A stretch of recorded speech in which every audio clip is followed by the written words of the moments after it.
Go ahead and get started.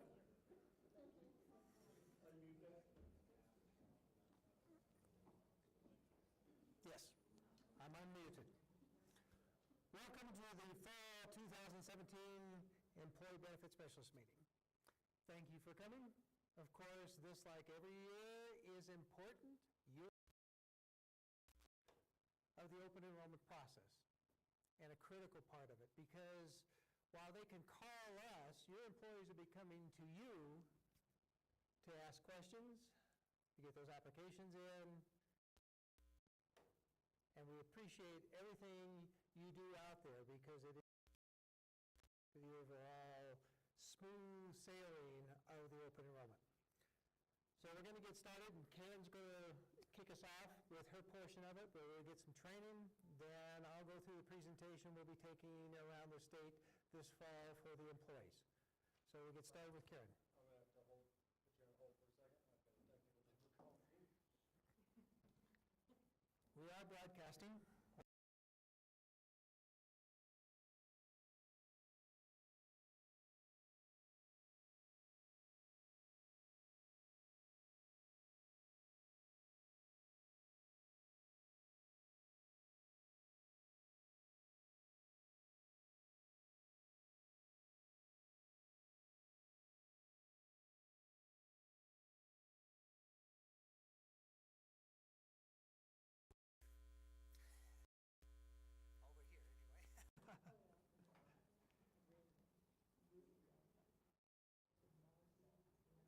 Testing.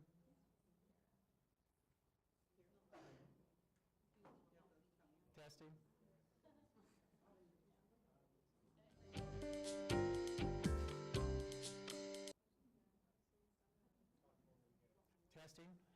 Testing.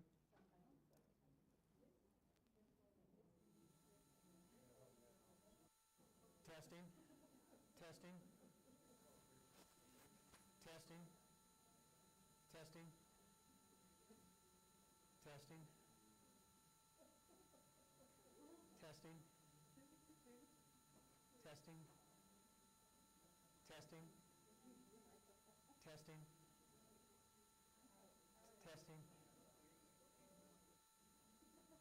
Testing.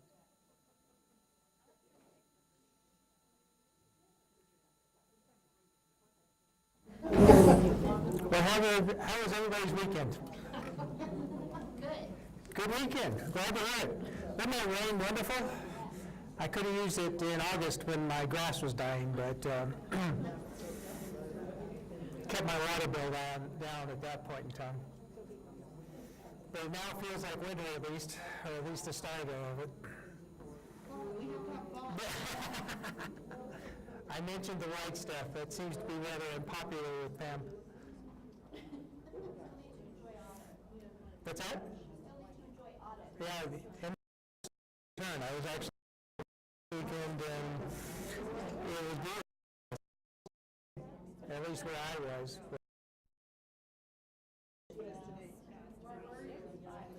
I was west of Laramie.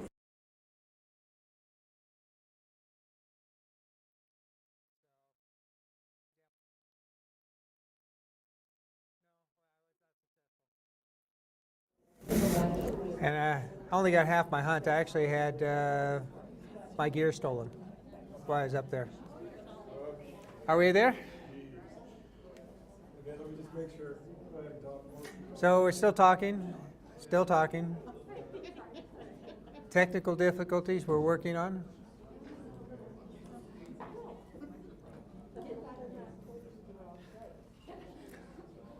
I don't sing very well, so I probably won't bore you with that. But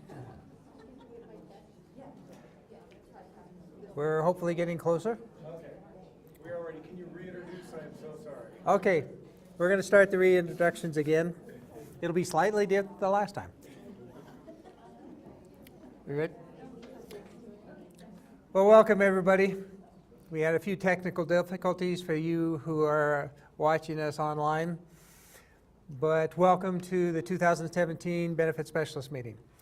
Now, you benefit specialists are an important part of this process and a key component in this, making this a smooth transition on an annual basis. while they can call us, generally they're coming to you, asking the questions, wanting to know what's going on, you're collecting the applications, and so without your help, we really couldn't get this done. Of course, we are always here as a resource to you. If you do have questions, please call us. We can help. We can answer those questions, and again, make this a successful open enrollment. We're going to get started and have Karyn go through her presentation. Then I will pull up the presentation we'll be taking on the road for the employees this fall. So Karyn?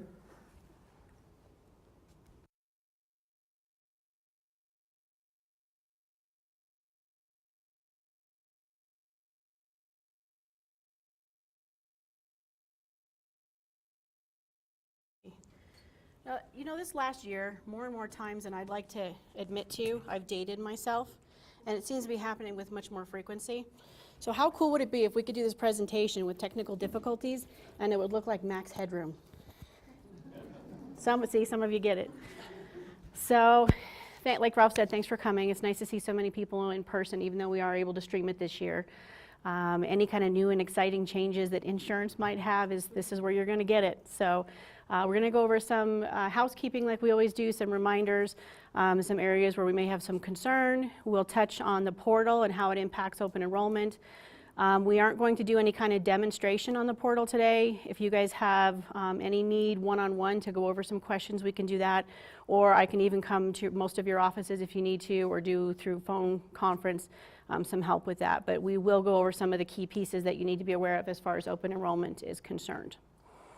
So. Okay, I'll walk this way. Open enrollment is here. Again, open enrollment is health and preventive only. I realize I'm a little bit of a wordsmither, but it really, really is only health and preventive. Open enrollment, open season, a la carte kind of means you can have what you want, and open enrollment is health and preventive dental. If you've met the 3-year waiting rule for optional dental, as of open enrollment, will allow you to enroll for 1/1 effective date. If you've met your 2-year vision waiting rule by open enrollment, will allow you to enroll for January 1st. We've updated quite a few things on the website, and there are still some more to come. We will have a new marketplace exchange for you shortly. There will be new 2018 summary benefit comparisons on the website here very shortly as well. Do want to remind you guys, as always, the deadline is November 30th. That's a drop dead deadline. There's no my homework, my dog ate it. It's got to be in by November 30th. And of course, that date stamp is to you guys by November 30th. So please don't stress yourself in, it has to be in our office by November 30th. We will always take it, so I don't want to break what isn't broken. However, it just needs to be date stamped by you guys by November 30th. So there is a slight change, however, to our deadlines. So if a deadline falls on a Saturday or a Sunday, we will now accept a date stamp on Monday. Only Monday, not Tuesday, not Wednesday, only Monday. But that's going to help a lot of people. Then for years we've been talking about, well, if the 30th falls on a Saturday, you better get it in by Friday. They now have until Monday to get it in. So it's kind of a new deal. Please don't hold your applications. We have over 18,000 members. I realize that includes retirees and COBRAs and actives, but it's a lot of work for an office of 9. And about 5 people do that processing, so please don't hold them. Photocopy them for your records if you've got paper, and then send us the originals right away. The 2018 Flex form is out on the website as we speak. We are going to interoffice the blue forms for state employees this week, so by weekend you guys should have your agency's blue forms. You can do your Flex enrollment online this year, which is pretty awesome, so nobody has to necessarily wait or hit your office Monday at any point. They can simply do it whenever they'd like, and we can go over that. The reimbursement account will be increased to $2,600 for the annual election for 2018. That's a $100 increase for the year. And there is a brand new updated revised benefit specialist handbook on the website. Please, everybody, please throw away the one you have and do print a new one. It does have some revisions and updates that are important. There's language in there for TPO1s. There's just important changes that are in there. And that really is kind of the governing document of what we need you to do for us. Anyone who's ever attended training for benefit specialist training, every procedure that you do on our behalf is in that book. So we really do want you to reference that book if you have questions. That's where we're going to look it up and send you to if you have questions with us. So please print a new one. Vendor files, just wanted to share with you guys as a group that when we get, whether we get portal online enrollments or we get paper enrollments, we send a file to Cigna, Delta, and VSP once a week. That happens to happen on Wednesday. So depending upon the situation, we try really hard not to enter folks into Cigna. We just get into a big habit of having to put all sorts of people in. I realize some people's data hire falls really close to the first of the month and their coverage starts the first of the month. And I don't have $200 to pay for a prescription I need that would be covered. But we try to limit how often we do that. We send them once a week. Terminations, the term notices you guys are sending in, we just want to make sure that we bring light to the fact that we do use the address that's on that termination form. It was a total fluke. I was very surprised to see it. We had somebody, the employee had called in their address change. We had changed it via the phone call. And then we got the term notice and we changed the address back to what the other one was because that's what was on the form. And there's always that timeline issue where sometimes employees haven't quite told HR or so that stuff happens, I realize that. So we had to change it back again, and then we sent out their COBRA a second time. Make sure you indicate if they are eligible as a retiree. If you don't do it, or we don't do it, or the employee doesn't call in, and they pass that 31 days from the date their active coverage ends, sorry, Charlie, there is no enrolling in retiree insurance. No, do not pass go, do not collect $200. So just be aware that that retiree packet information is on there for you to fill out. When folks are coming to you with applications, we still have some issues where either things aren't being marked, forms are missing, information's missing, forms are missing. I'm skipping ahead. You can see there on the picture that families marked for health and families marked for dental, but that's it. So that delays the application, or if we get the health, dental, and life app and we get the new hire checklist, but we now don't have vision and we don't have flex, we are going to hold up their enrollment because we want to try to give them everything properly from the get-go. So missing apps, missing information. And during open enrollment this year, when you do it online, the system doesn't let you forget these things, which is one of the great things about the online portal. You can't move forward if you don't pick a deductible. It just won't let you do it. But when you have folks that are doing open enrollment on paper, ask them to only affect the benefit that they are attempting to fix or to modify. If they're going to do a deductible change and nothing else, they don't need to fill out the rest of the, don't touch dental, don't touch optional. We've had problems for a long, long time. It's been a number of years since it's been a big issue, but I can remember 12 years ago that we were calling a bunch of people manually trying because we knew full well that they didn't mean to be dropping optional dental. And then they'd call 6 months later crying because they got a root canal or a cap, crown, thank you. I'm like, trying to get a crown and then found out it wasn't covered because they inadvertently dropped optional dental. But when they select preventive only, that is what they're doing. So it's legitimate that if that's what they select, that's what we're going to process. So if they're only changing the deductible, that's all they need to indicate. Unless they indicate otherwise, we're not going to touch those other benefits. So if you can just try to counsel folks that you might either give apps to or get them back from and make sure that they're only affecting what they intended to. Any questions with that? So the video is still available if you want to go out and rewatch or watch if it's the first time the demonstration that we did on how to use the portal. That is still out there. And that really is intended as you guys as HR folks as the audience. Again, it goes over how an HR, agency HR puts the employee into the new system, how a new employee registers, or an existing employee, how an employee registers, and then as well as how your new hire is going to actually do their online enrollment process. So all three of those things are covered in that video. It doesn't talk about any kind of payroll stuff because state agencies is who we'd originally done that for, and you guys don't do the payroll, we do. So I do want to let you know that on the benefit specials page right now, there is a contact info change instruction sheet. If you all want, you can change an employee's contact information in the portal. That means you can change address, phone number, and email. Those are the three things you can change. We're not requiring it. If you want to send us an email, that's perfectly fine too.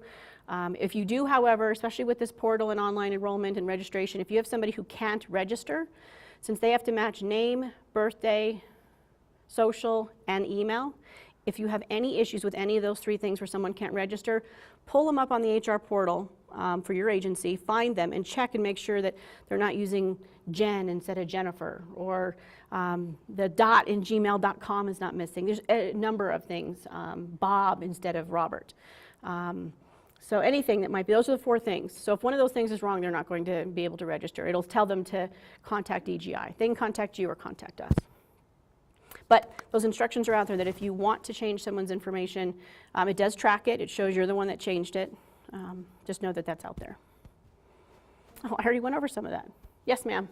This doesn't interface with payroll whatsoever, so you still have to change their information payroll as well as the portal? Yep, the question is that our EGI portal does not in any way interface with any other system other than the Cigna, Delta, and VSP that we send out to. So yeah, if you have somebody that changes it in here, it's not going to change it for W-2, it's not going to change it in payroll, it's not going to change it anywhere else. So, yes. All right, you can register with Google, Yahoo, Microsoft, or Facebook. Again, the name, social, date of birth must match what we have on file. We talked about it a little before, at least in the other video, that at least 90% of the people in the system that exist don't have emails. So the folks that don't, when they do register, if it's with one of the appropriate emails or Facebook, our system will then insert that as their new email contact in our system. It's only when there's a mismatch that there's an issue. So if somebody has an MSN or they had worked at Health and now they're over at UW, well, of course their state email is disabled, it's not going to work. So we need to make a phone call, or they make a phone call to us. We simply update it, or you guys could update it, and then they should be able to get in and register. So nicknames. I think once in the very, very beginning in May, we had somebody where Gmail was accidentally transposed. Obviously, that's not how you spell Gmail, so it didn't work. If you cannot locate your new employee that you maybe entered for a new hire, we do this, and we ask you to do it. If you've added somebody and you can't find them, try by last name first in case anything got transposed or the number was typed in wrong. Otherwise, we end up with somebody in the system twice, and then we have to intervene. So, I mean, it's going to happen, it does happen, but just be cognizant that if it got typed in wrong, then they may actually be in there. Search them by last name first before you give up and call us. So I wanted to show you guys one of the new, I'm so excited about this for so many reasons, and I know you guys will get it too because you are taking phone calls from people going, this doesn't work, how come I can't do it? This view, when you pull up an employee of your agency on the portal, you've got 4 tabs. You can see their contact info. I think you can see their life beneficiary. Yes. There's a workflow, and that's where you actually change like their address and stuff, and that's in those instructions. And then this portal view is a new tab. This is you simply seeing the same thing the employee sees when they click Modify Benefits, the button on their own personal portal. They can go in and do their enrollment or upload a document. Well, what happens when they call UW and say, well, I changed my deductible. What happened? How come group insurance didn't change my deductible? You guys as HR and group insurance, we both have access to this view. We can see, well, it looks like you did your enrollment on 9/11, but it looks like you've canceled it. So somebody who went in and tried to change their deductible and then changed their mind and canceled it. Or let's say somebody has submitted their open enrollment and never actually got it 100% submitted. It's still sitting out there saying continue. Or, not to suggest anything gets lost in iCloud or Google Land or the internet, cyberspace. If somebody submits it within time and it says submitted pending EGI approval, but we never get it on our side, it also protects the employee that we can see that they really did submit an enrollment, and it gives us an ability to protect us and to explain to the person, I don't know, John, what'd you do? I can see kind of what you did a little bit. So this view is out here so that you can see and we can see what they've done online. When you click the view, the green button, the view details, it gives you a little modal comes up and it gives you just a very summarized information of what it is they did. But at least you can see that they did attempt it, or we can see that it's stuck somewhere, that they can't get it through.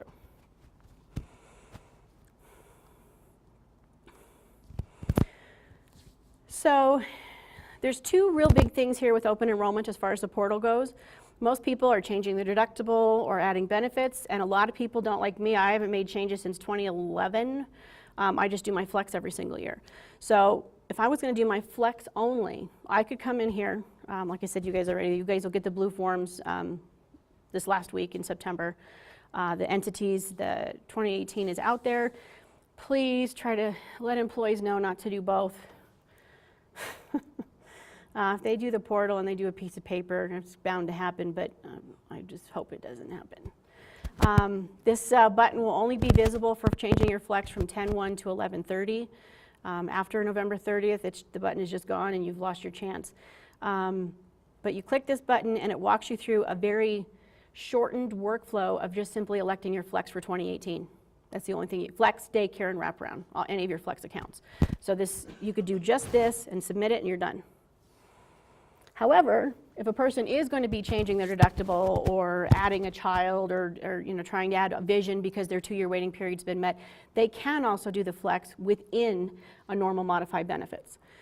So hopefully folks won't also try to do it both ways. We'll see. There will be an instruction on the website for open enrollment, and there will be a separate one for flex only, if that's the only change you're making. This is just a screenshot again to kind of show you guys that when you click that modify benefit button, this is the screen that comes up. You can see there's a drop-down list here. It's not October 1st, and so open is not on the list, but it will be as soon as October 1st hits. So.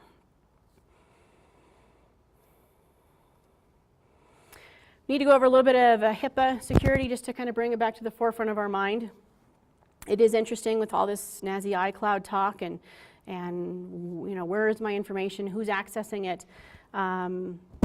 HIPAA was passed to improve portability and accountability, continuity of healthcare insurance. I mean, we've got COBRA rights that just because you terminated employment, you've got some vehicle, some means to be able to continue your coverage. I always find it interesting that those obnoxious certificates of credible coverage, or sometimes were seen that way, are now no longer required. That was written into the HIPAA law as far as requiring proof that you had coverage so that you wouldn't, in the past, be dinged with pre-existing. Promotes the use of medical savings accounts, simplifies administration of health insurance, and combats waste, fraud, and abuse. So these are the most important things as far as defining what is HIPAA, what's protected, who cares about what information, what should be kept secret, what's important, and anything that can identify an employee based on their demographics in association with the fact that they carry any kind of health insurance is not anyone else's business at all. Whether it's just that they have it and that's the extent, or they have it and what deductible they have, the information is private and should not be shared with anybody. One of those things is heightened when it comes to the portal. It's one thing that we have papers and we try to keep those and make sure that they're set aside, that you aren't leaving the room where somebody can access Betty's insurance and I can see all of her information. But we need to be extra careful with this portal, because even though you could go back to your files and pull out Betty's applications and see what she had, you now have the entire agency at your fingertips.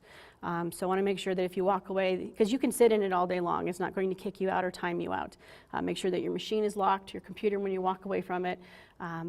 Make sure it's minimized so that nobody can come along and just start looking people up. There's probably other measures I would hope in everyone's offices where people aren't sharing computers these days anyway, but just certainly be mindful of it. But anything that refers or identifies within health insurance information is considered private. So who's covered by HIPAA? It applies to everybody in this room. We keep information in order to conduct insurance. When we send our eligibility reports, you guys keep it on hand in order to provide it to us. So everyone in this room is certainly covered by HIPAA and should be taking it as serious as we do. I mean, just because our office is locked so that you can't get in the back and you can't really get in the front beyond Deb and Maggie up front unless you sign in, is just for that reason, so that we can ensure that people aren't gaining any kind of access. But we're all subject to it in this room and online. Privacy versus security, what's the difference? Privacy is interesting in that it just defines who's authorized to access that information, includes patient and health plan members' rights to their protected health information, the right to request restrictions on the disclosure of information about themselves. So privacy is what's secure and who's authorized. Security is how are we going to ensure that that stays, being walled off, making sure that all of our technology is safeguarded and that we have policies in place that define how it is we're going to support that privacy. So before Ralph begins, and obviously we're always around after the meeting is over and stuff, and I do want to do one-on-ones with you if any of you need help with the portal or have issues going forward or just questions before you get hit with employee questions. But do you have any general questions as far as the portal or open enrollment or anything that I can help with right now for everyone's benefit. Yes, ma'am. I had asked you this question earlier, we hadn't had a chance to touch base, but I see that as HR you can get in there and see who has made what changes, but is there any notification to HR that somebody has made a change? So you are triggered to go and look and see what they did? No. There's no notification to HR of any kind of a change. I mean, it's a different mindset and a different mentality on how it is that we conduct business. We're used to the paper, we put it in the file. The fact is, when John comes to you and says, hey, Candace, what vision did I take, or why is my daughter not covered, the fact that you can look them up and see that we've dropped her based on her age, you can see that the person changed during open enrollment to plan. Anything that's within your agency, if there's been a change like from $500 deductible over to the $900, you'll see all that history within that position. So any changes that have been made you can see, but it's a different way of doing it. So that in that case, there's no paper to keep. You look them up as needed. The history of everything before the system's implemented there? We have access to all of the history, but if they had been at UW and then termed, then went over to DEQ and then termed and then was whatever, we have all of that corresponding. You only have access to the agency you are. Mm-hmm.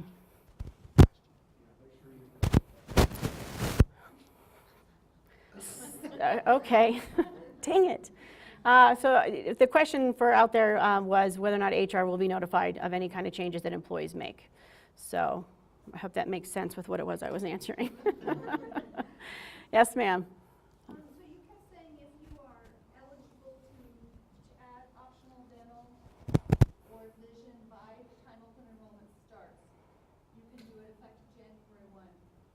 Does that mean that if someone meets their anniversary, say is October 27th, they cannot do it during that open enrollment? They can't add if they've met that 3-year?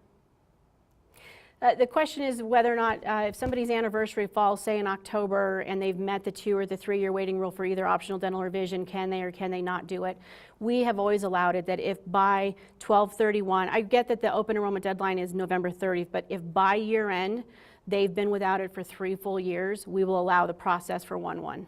That does bring up another point, though, I want to again point out. The system doesn't stop the employee, say, the system doesn't necessarily know that the employee didn't have vision for the last 5 years because they transferred from ETS over to L-TRIP, and so the system sees a break, and it's a pretty snazzy system, but it's not going to go back and read layers. So it may allow the employee to do it. When we get it, since we have to push through and approve all workflows that the employees do, if they've tried to take it and they haven't met a rule, we're going to change it back and send them a denial letter so that they're aware that we've denied it, and we won't let it go through. But the system doesn't necessarily stop them.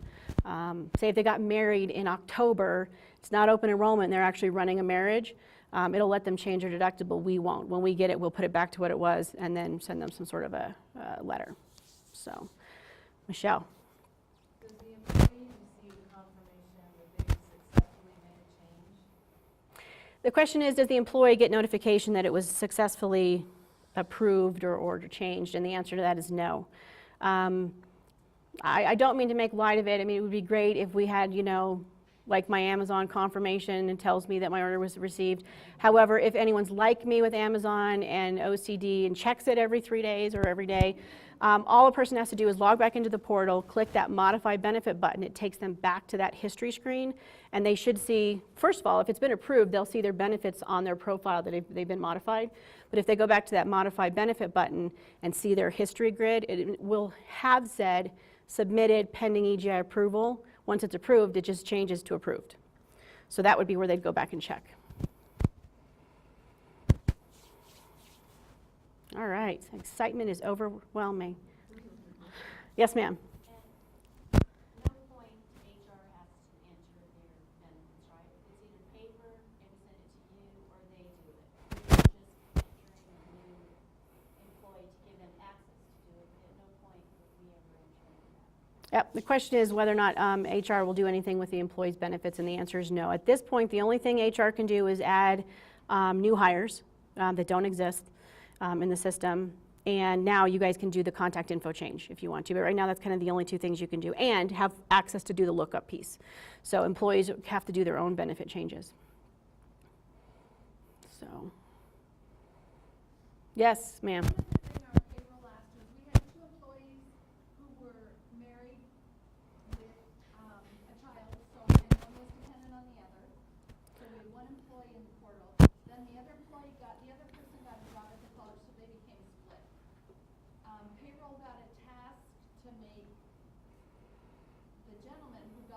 job, a split premium, but didn't get a task telling her that the other employee was going to split.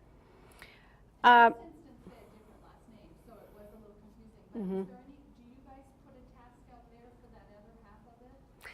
Well, the question is from LCCC, and they handle their own payroll. So unlike most of you in the room or online that your state employees, EGI handles the payroll piece of it.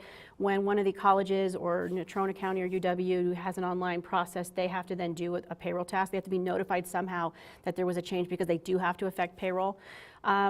What's interesting is, and I'm going to bet you donuts to dollars, what happened there was because your new hire was portal. We pushed hers through and approved it, and then we did his. You have to do both halves so that we could cancel one and make them family on the other. That one wasn't portal originated, and so you didn't get to see it. So I will make note of that, and we can talk about it a little bit further on how it is that we're going to handle those kinds of situations. Because we need to, that's the only communication to you when you're not on state payroll, that you need to make a change. So yeah, I'll get back with you, and we'll come up with a plan. So. All right. Well, you guys call me if you need anything. You can call anybody in the office, but if you're welcome to hit me up with whatever you need. And like I said, you've got the video. You can watch that again, but just call me with anything that you need in relationship to it. Yes? I have a question. When you send out like the notices to employees, like if they had a dependent that turned 26 and they're dropping, are you still doing that via paper, none of that's through the portal? Well, we for years and years and years, we've run a report. The question was whether or not we send out information about 26-year-olds or whether it's being dropped. Or for years, we have run a report on dependents in the system based on their birthday, and we automatically drop them, and then we send them COBRA notice. So the employee, the 26-year-old as well as the parents, typically the address is the same. They're getting notification of the drop to their house. Yeah. That's why I want to make sure they're still getting a paper notice. It's not like they have to sign into the portal to see if there's. No. Because this portal doesn't really communicate out to the member other than that modification screen for their own access to see statuses, it just doesn't really communicate out. So we make sure we still do that.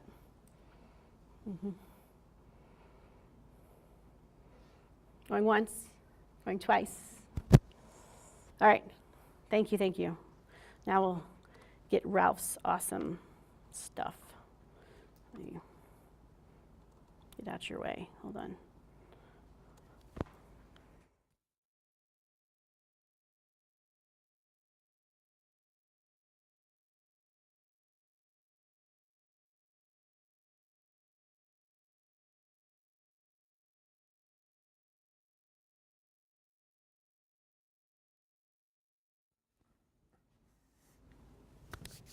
Thank you, Karyn. Isn't this portal a wonderful new tool? Now, a lot of you agencies have people spread all across the state. And as of today, I can be in my bunny slippers in Ethity, Wyoming, and get my open enrollment done just before midnight on the deadline and get it in here. It's a wonderful thing. It has a lot of wonderful tools for us to give better customer service to our folks. One of our biggest questions asked is, what is my flex balance? And people can find it themselves. Because often when you are thinking about that question, is not during normal business hours, is it? So it's a great tool. It's been a long time in coming. It has a lot of bells and whistles. We wish it had more, but we do have limited funds available for development, and we got a heck of a system out of it.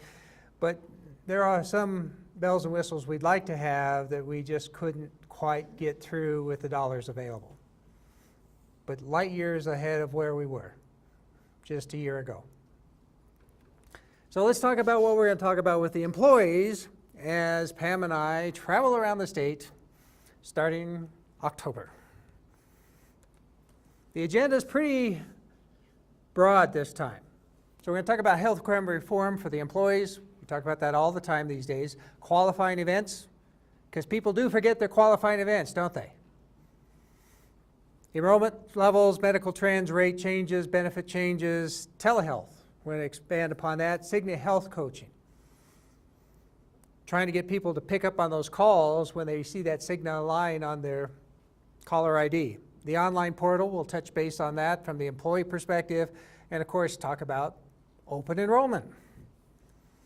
Now, healthcare reform, it is still the law of the land, correct? You hear a lot of things about them trying to change things, but it isn't getting done. So again, it's still the law of the land. We are still reporting the value on your W-2s. The entities are sending out, are you enrolled in the plan? A lot of things are still required. So for everybody's purposes, it's still law of the land. These are the things the employers still must do. We also are required to let all the employees know about the healthcare marketplace. That's a federal requirement. So again, that's aimed at the pre-Medicare folks to allow them to understand that they can, upon leaving employment with one of the entities, go out to the marketplace and get guaranteed insurance through the individual marketplace. So we're basically a marketing line for them. Qualifying events, I'm not going to go through this. Karyn's already gone through this. But as you know, we still have people who forget to enroll people. One of the big ones, which is why we stress this every single one, are newborns. It still happens. I always like to remind folks, especially you folks, if you know somebody who is expecting a child, please remind them to get that paperwork in right away. Don't wait for birth certificates. Turn in the application. We can always wait for the supporting documentation till later. Who's enrolled in the plan? The executive branch is 47%, university 17%, the Trona County School District on their own 12% of the enrollment, retirees 13%, and the community colleges 10%. I want to show everybody what the makeup of this is. Once in a while I do get a legislator in the room, and they often think of this program as only being for the state employees and don't think about the other entities who are actually participating in this. What plans are the active employees rolling in? Well, most of the people enroll in the $500 deductible. When we made those deductible changes this year, we actually had an uptake in the lowest deductible option. We didn't expect that. So 60% in the $500 deductible, 26% in the $900, $2,000 deductible 10%, and the high deductible health plan only 4% of it. And I'm one of those ones in the high deductible health plan. Of course, this is a big part of your total compensation. We like the managers and you as benefit specialists out there to remind these people it's not just about the salary, is it? And this piece generally doesn't show up on the pay stubs, does it? And these days, if they have to download their pay stubs, they often never see it. Huge part of their total compensation, and what's nice about this is non-taxable. If we were to hand these folks the money and say, here, go buy your own insurance, Uncle Sam would take a huge chunk of this, and they would lose ability to buy benefits. They lose value.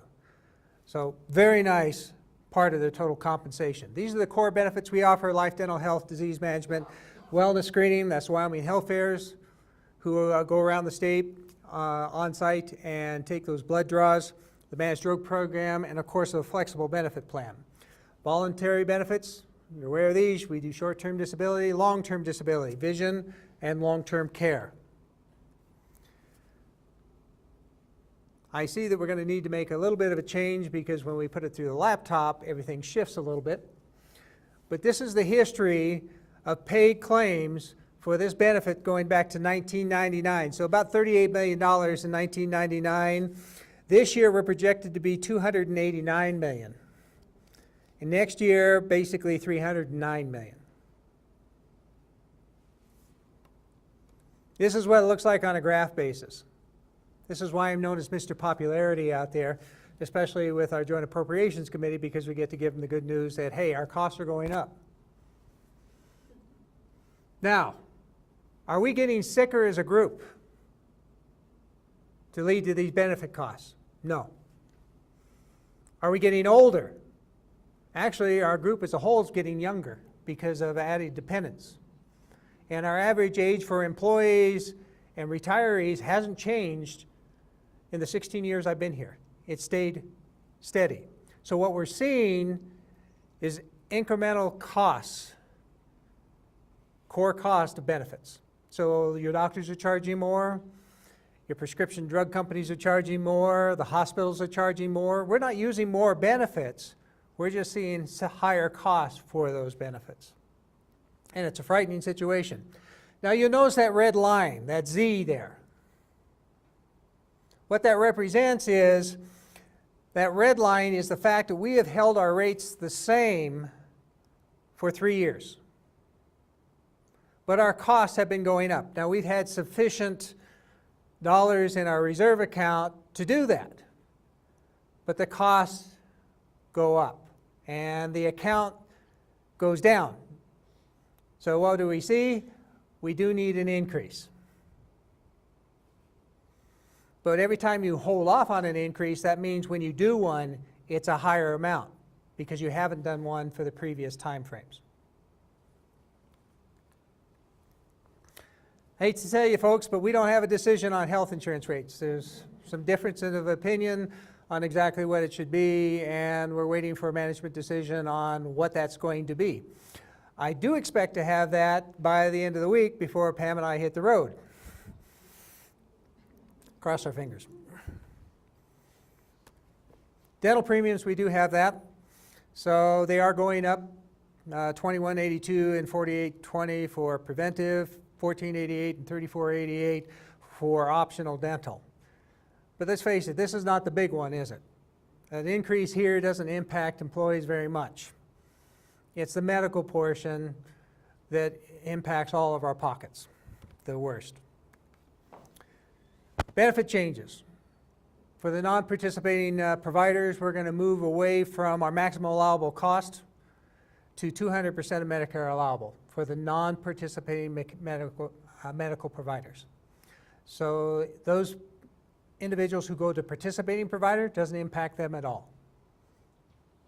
But that'll go into effect January 1st. And of course, Karyn's already mentioned that our annual flex elections is increased to $2,600, so a $100 bump in that particular area. And we do have a lot of folks who put in the maximum every single year, don't we? It saves money. Telehealth. This is an interesting benefit because it's a different way of receiving medical care, right? Because normally you go to the doctor's office or the urgent care center or the emergency room, and what do? You wait, and you wait, and you wait. Or I have a cold, or I have strep throat, and I need a prescription, and I call my primary care doc and I say, when can you get me in? Well, I can get you in a week from Tuesday. Any of that sound familiar? So we have ability of telehealth where you can have delivery of health care via technology, not a face-to-face. So you can use a phone app, a tablet app, or even do it on a computer if you have the ability to view two ways. So you've got a camera and the sound system where you can interact. Cigna has two companies they work with. First one is MD Live for Cigna. And again, it shows up here, when should you use MD Live? If you're considering the emergency room or urgent care for a non-emergency medical issue. Now, if you think you're having a heart attack, no, you shouldn't be using MD Live. You should be going to the ER or calling an ambulance. But again, you got a sore throat, your child has an ear infection in the middle of the night. You got a nasty cold. It's been going on for a long time. There are certain conditions where this is appropriate, and it's a lot less expensive than your primary care, especially the urgent care and especially the emergency room. At home, 24/7. And these are Wyoming licensed providers that are available here. The other company is Amwell for Cigna. Same thing, just a different company. Now, I will tell you that I have used this service, and it worked great. But I put both companies on my phone. The reason being is at the time you call, you might have a longer wait, or maybe by chance there's no physicians available at that point in time, so you can switch to the other service. But I utilized the service. It took most of the time is entering in the data. But after I hit send, I want an appointment, I was called back within 15 minutes. It was cool. And it saved me a lot of money.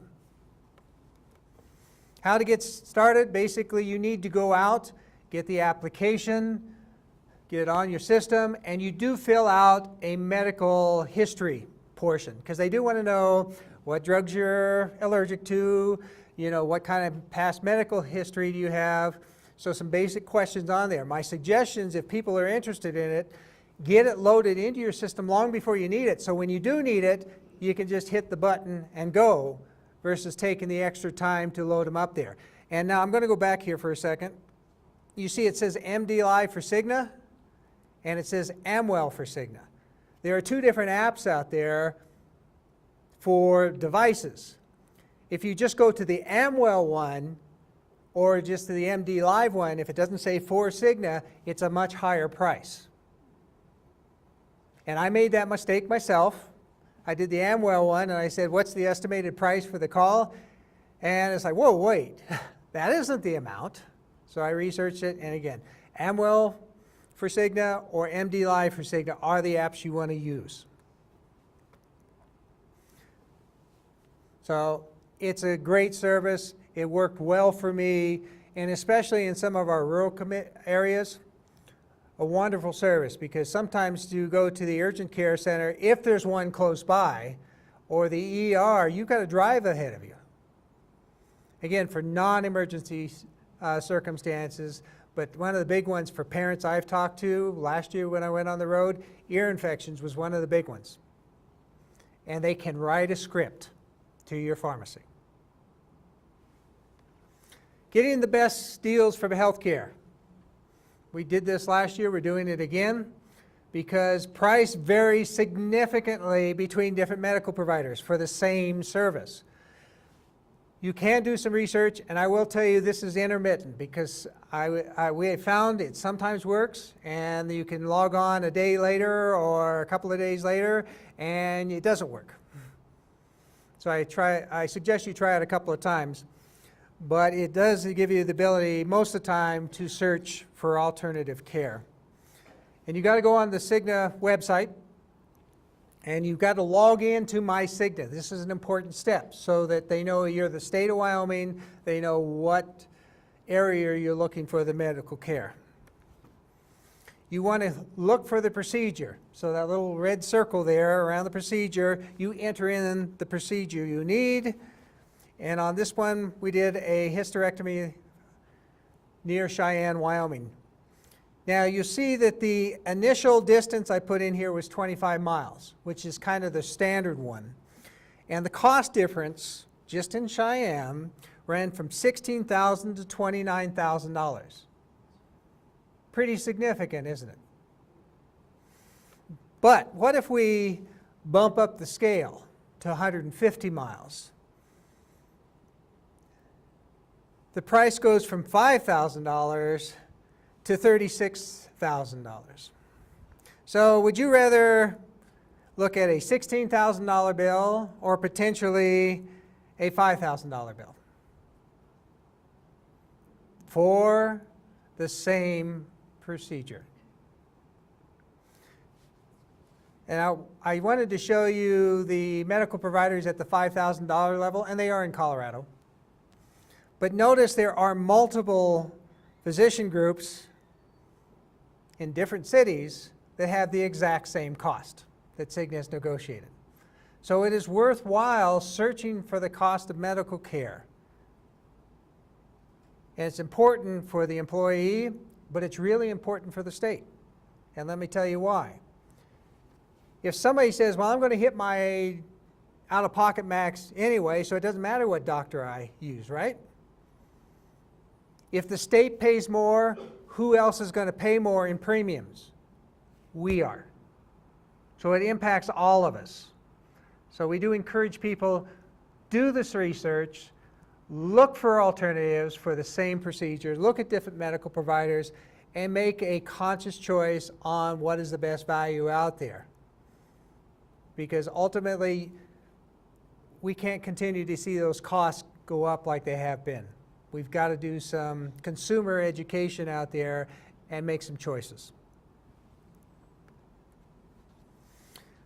Cigna has some nice applications on their website that people can utilize. The MyCigna mobile phone app, where you can look up and see, okay, what's my last EOB? How far have I met my deductible? And you can also do provider searches. It's really nice if you're on vacation, traveling across the country, and suddenly get sick.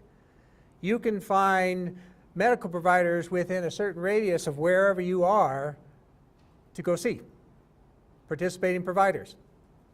And that's important because, remember, if you go to an out-of-state non-par doc, what's the coinsurance level for that? 60%. Now, I don't really suggest you use your mobile device for doing like the different procedures before. Go to a computer for that, because that little tiny screen is really hard to read multiple providers. It's much better to do that on a computer. Coach by Cigna, a mobile app to help people with their wellness. Some important help for us on the wellness journey. Another one that's similar to that, the Cigna Wellbeing app. Again, people who are interested in making some improvements in their lives and some ideas, and how to make plans and maybe do a little bit better with our exercise, our sleep, and things like that. All free, all on the App Store or Google Play. So there are tools available out there. And of course, you can do a health risk assessment on the Cigna website also. We're also going to talk about disease management and the Cigna health coaching in particular. Let's face it, we're not always the best in our healthcare choices. Maybe we've got a chronic medical condition that is causing us issues, and we could use some help on how we help ourselves treat it. And lifestyle choices that can make an impact on our lives long term. Cigna has a group out there that can help folks with this. And again, if they're doing an outreach because of your medical claims, they will be calling people saying, hey, you're a candidate for health coaching. We can help. But what happens? You see the caller ID and the people see Cigna, they go, oh, I'm not touching that. We want to encourage people to actually take those calls, because these folks can help. I'm going to give you a couple of examples of individuals on the state plan who've taken advantage of that. First one is Chandra Agnes in Green River. She was contacted by Cigna as a health coaching candidate. Comment she made, I've been working with a health coach for several weeks and have to say I've never felt better. The health coach designed and suggested ideas that would help me incorporate healthy eating as well as exercise to manage stress. A goal without a plan is just a wish. However, my wish is becoming reality, all thanks to my Cigna coach. And there have been times when her motivation was down somewhat, and we all get there, don't you? You're making an effort, and you don't seem to be getting as quickly there as you want, and maybe you drop off. The health coach kept her on track. Joe Williams here in Cheyenne. Now, this individual didn't receive a call. He actually did an outreach to Cigna. Made the call. He wanted to be healthier for his family or somebody close to me, had a few on the list. But ultimately, he made a choice for himself that I want to be healthy.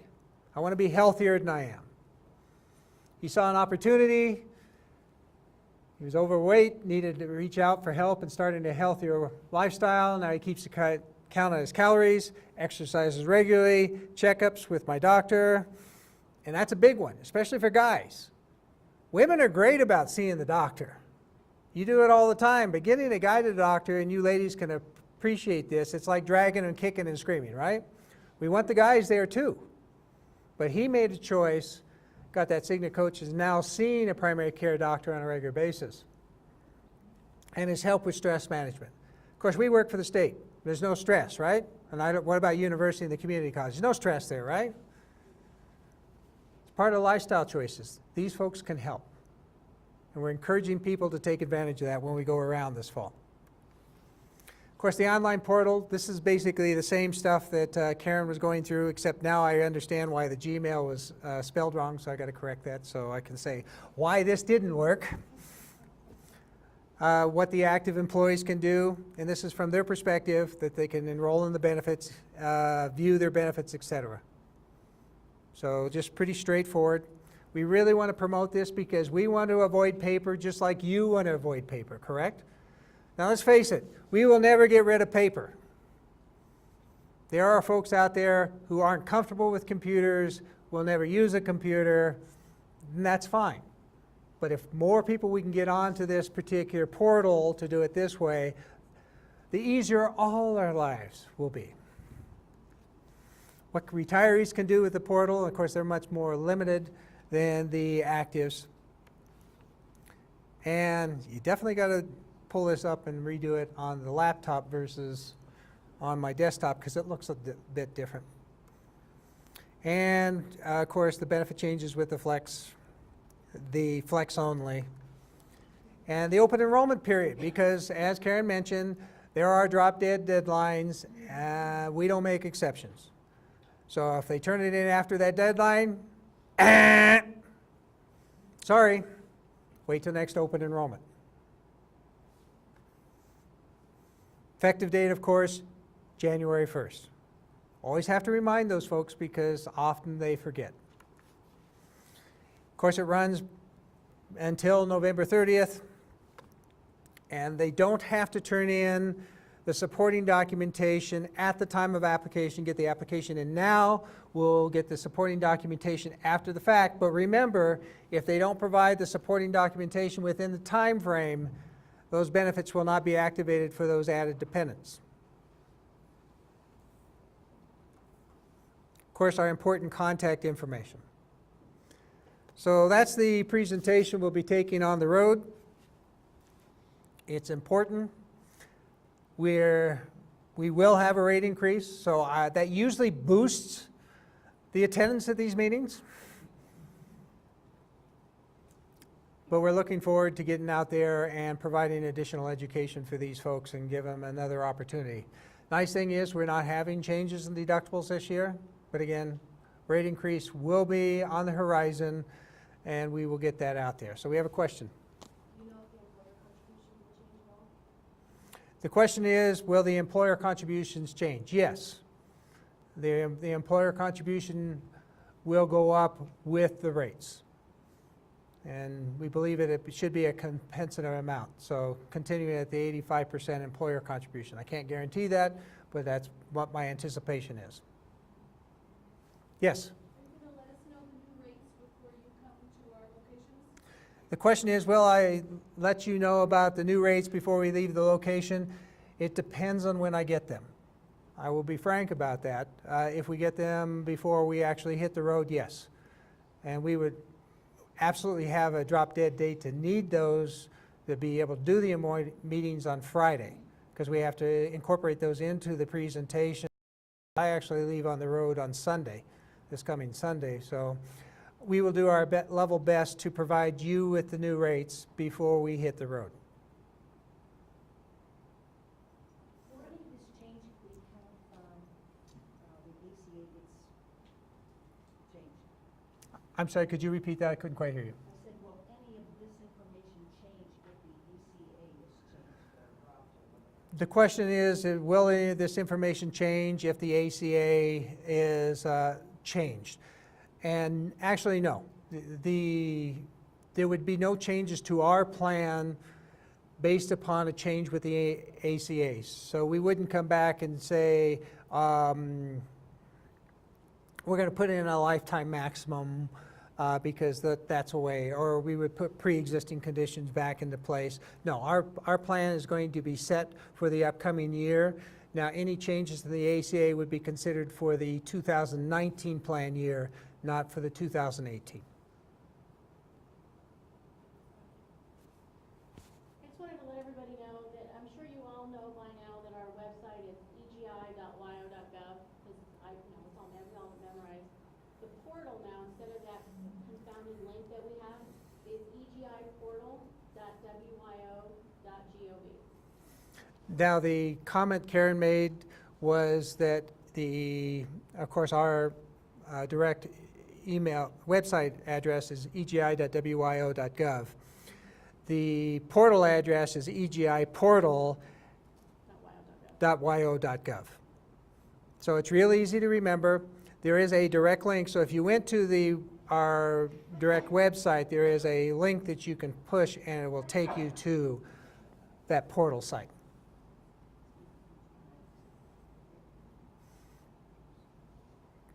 Well, seeing no further questions, again, you are such an important part of this process. We could not do this without all of you. Now remember, we are a resource to you. You will be getting questions that you might be uncomfortable about answering. Please call us if you don't feel comfortable about answering that question. We are here to support you, and of course our customers, the employees. But thank you for coming. I appreciate you all being here for this 2017 Benefit Specialist meeting. We'll see you on the road. Thank you.